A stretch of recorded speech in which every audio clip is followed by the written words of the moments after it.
Assalamualaikum warahmatullahi wabarakatuh. Yang saya hormati Bapak Nana Kristiawan sebagai dosen pembimbing mata kuliah Politik dan Etika Kependidikan dan teman-teman seperjuangan. Baiklah, materi kali ini yang disampaikan yaitu mengenai akuntabilitas dan quality assurance pendidikan, yang akan dipresentasikan oleh saya sendiri dan rekan saya yaitu Siti Amelia. Pembahasan yang pertama mengenai akuntabilitas. Akuntabilitas adalah sebuah konsep etika yang dekat dengan administrasi publik pemerintahan. Di dalamnya terdapat lembaga eksekutif pemerintah, lembaga legislatif parlemen, dan lembaga yudikatif kehakiman. Dalam peran kepemimpinan, akuntabilitas ini merupakan pengetahuan dan adanya pertanggungjawaban terhadap tiap tindakan, produk, keputusan, dan kebijakan.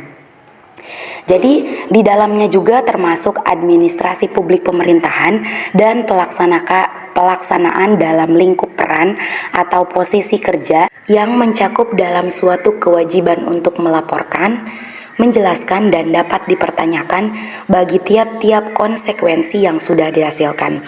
Jadi, akuntabilitas juga disebut tata kelola pemerintahan.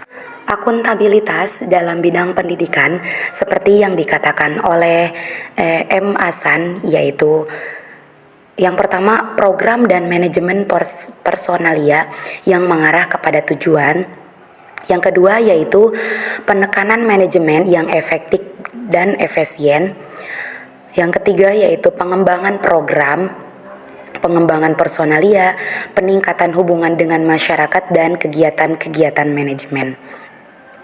Di sini tujuan akuntabilitas pendidikan yaitu agar terciptanya kepercayaan publik terhadap sekolah. Kepercayaan publik yang tinggi akan sekolah dapat mendorong partisipasi yang lebih tinggi terhadap pengelolaan manajemen sekolah.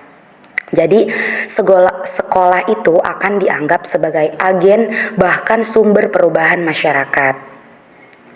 Tapi di sini ada tujuan utama akuntabilitas, yaitu untuk mendorong terciptanya akuntabilitas kinerja sekolah sebagai salah satu syarat untuk terciptanya sekolah yang baik dan terpercaya. Jadi penyelenggara sekolah ini juga harus memahami bahwa mereka harus mempertanggungjawabkan hasil kerja kepada publik.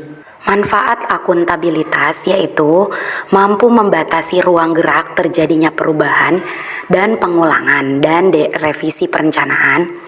Yang kedua yaitu sebagai alat kontrol akuntabilitas yang memberikan kepastian pada aspek-aspek penting, di antaranya tujuannya, program atau tugas, cara atau performan, alat atau metode, dan lingkungan sekolah, tempat program tersebut dilaksanakan. Di sini ada langkah-langkah yang harus ditempuh untuk menentukan akuntabilitas dalam melaksanakan tugas-tugas pendidikan.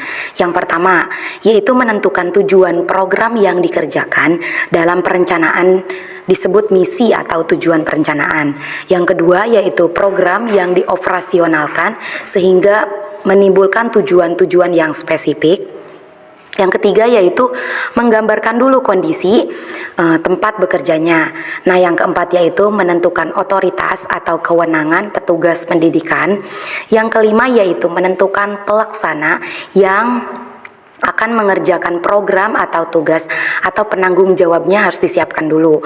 Nah, yang keenam yaitu membuat kriteria performan pelaksana yang dikontrak secara jelas.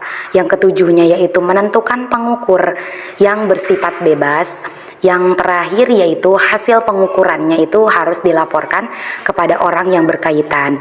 Jadi dari mulai langkah-langkahnya itu jelas agar penyelenggaraan pendidikan di lingkungan sekolah itu diselenggarakan dengan sebaik-baiknya untuk memenuhi akuntabilitas publik sebagai investasi sumber daya manusia strategis melalui proses learning yang baik.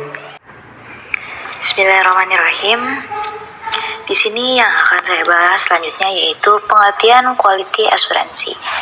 Yang dimaksud dengan pengertian akuntansi yaitu pada awalnya digunakan di dunia lingkungan, bisnis, barang, dan jasa dengan maksud untuk menumbuhkan budaya peduli mutu. Nah, jaminan mutu perlu dilakukan perusahaan untuk memberikan kepuasan kepada customer pemakaian produk.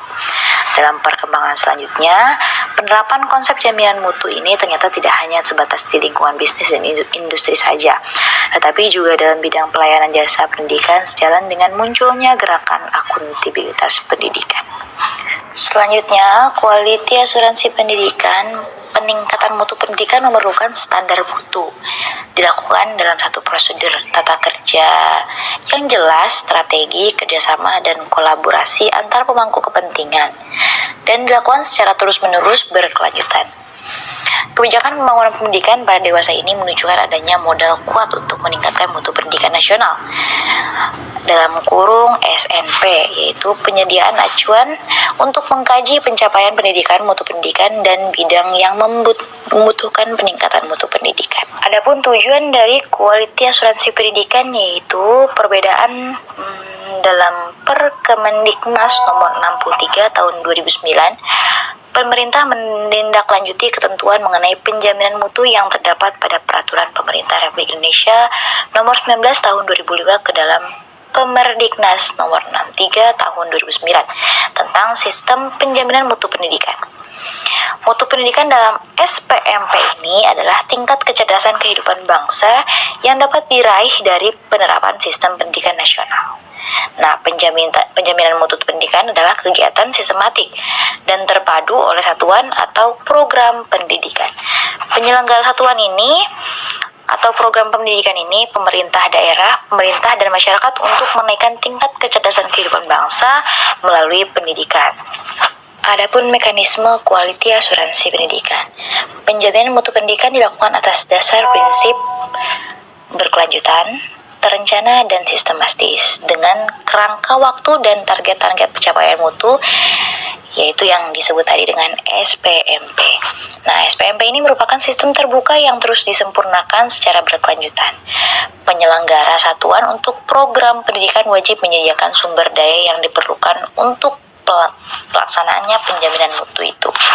Sementara itu, pemerintah pusat, pemerintah provinsi, pemerintah kabupaten atau kota wajib mensupervisi, mengawasi, dan mengevaluasi serta dapat memberi fasilitasi saran, arahan, dan bimbingan kepada pemerintah provinsi, pemerintah kabupaten atau kota, dan penyelenggara satuan pendidikan sesuai kewenangan berkaitan dengan penjaminan mutu satuan pendidikan. Ada langkah-langkah quality asuransi pendidikan. Bila kita lihat nih, pengelolaan pendidikan selama ini lebih bersifat mikro atau oriented, di mana proses dan berbagai kebijakan banyak diatur oleh jajaran birokrasi di tingkat atas dengan tidak semaksimal mungkin mengkomunikasikan serta mensosialisakan dan baik ke tataran bawah. Oleh karenanya banyak persoalan proses perancangan implementasi yang diproyeksikan di tingkat mikro atau pusat tidak terjadi atau tidak berjalan sebagaimana mestinya di tingkat mikro atau sekolah, sehingga seringkali dapat terpikirkan secara utuh dan akurat oleh birokrasi pusat. Oleh karenanya, sudah sepatutnya sekolah diberikan kepercayaan untuk mengelola institusi sendiri sesuai dengan kondisi realitas yang ada dan kebutuhan peserta didiknya. Untuk itu perlu adanya standar yang diatur dan disepakati secara nasional untuk menjadikan indikator penilaian bagi keberhasilan peningkatan mutu dari institusi tersebut. Mungkin itu saja yang dapat kami sampaikan, kurang lebihnya mohon maaf. Wallahu muwafiq ila aqwamit thoriq. Assalamualaikum warahmatullahi wabarakatuh.